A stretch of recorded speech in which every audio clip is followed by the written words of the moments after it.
SBP نے جمعرات کو جاری کردہ اعداد و شمار کے مطابق مرکزی بینک کی زیر صدارت غیر ملکی کرنسی کے ذخائر ایک ہفتہ وار بنیاد پر 16% اضافہ ہوا۔ اس سے پہلے ذخائر نیچے چلے گئے تھے، $7 بلین کے نشان سے نیچے گر گئی، جس نے پاکستان کی مالیاتی ضروریات کو پورا کرنے کی صلاحیت پر تشویش اٹھایا۔ تاہم متحدہ عرب امارات اور سعودی عرب کی مالی امداد غیر ملکی کرنسی کے ذخائر کو کم کرنے سے بھی مدد ملی۔ چین اور متحدہ عرب امارات نے تیز رفتار ذخیرہ کرنے والے ذخائر کے لیے مزید کشن فراہم کرنے پر اتفاق کیا ہے۔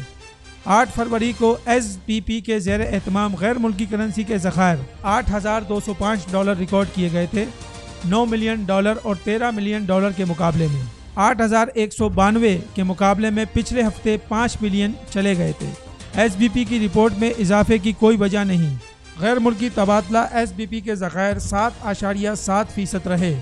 مجموعی طور پر ملک کی طرف سے منعقد مایع غیر ملک کرنسی ذخیرہ بشمول بینکوں کے زیر اہتمام خالص ذخائر بھی شامل ہیں، جس میں SBP کے علاوہ $14,895 کا اضافہ ہوا۔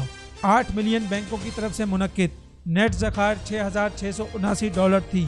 گزشتہ سال نومبر میں چینی سفارت خانے کے ڈپٹی ہیڈ مشن زاؤ نے پاکستان کو اپنے غیر ملکی کرنسی کے ذخائر کو فروغ دینے کے لیے ایک مالی پیکج کا یقین دلایا۔ SBP نے اٹالین سپورٹ فاؤنڈیشن کے تحت $350 ملین کو بھی حاصل کیا۔ تجارت نیوز کو YouTube پر سبسکرائب اور لائک کیجیے۔ اس کے ساتھ ساتھ بیل آئیکن کو بھی لازمی کلک کیجیے تاکہ آپ تک پہنچ سکیں ہماری تمام منفرد خبریں جو آپ دیکھنا چاہتے ہیں۔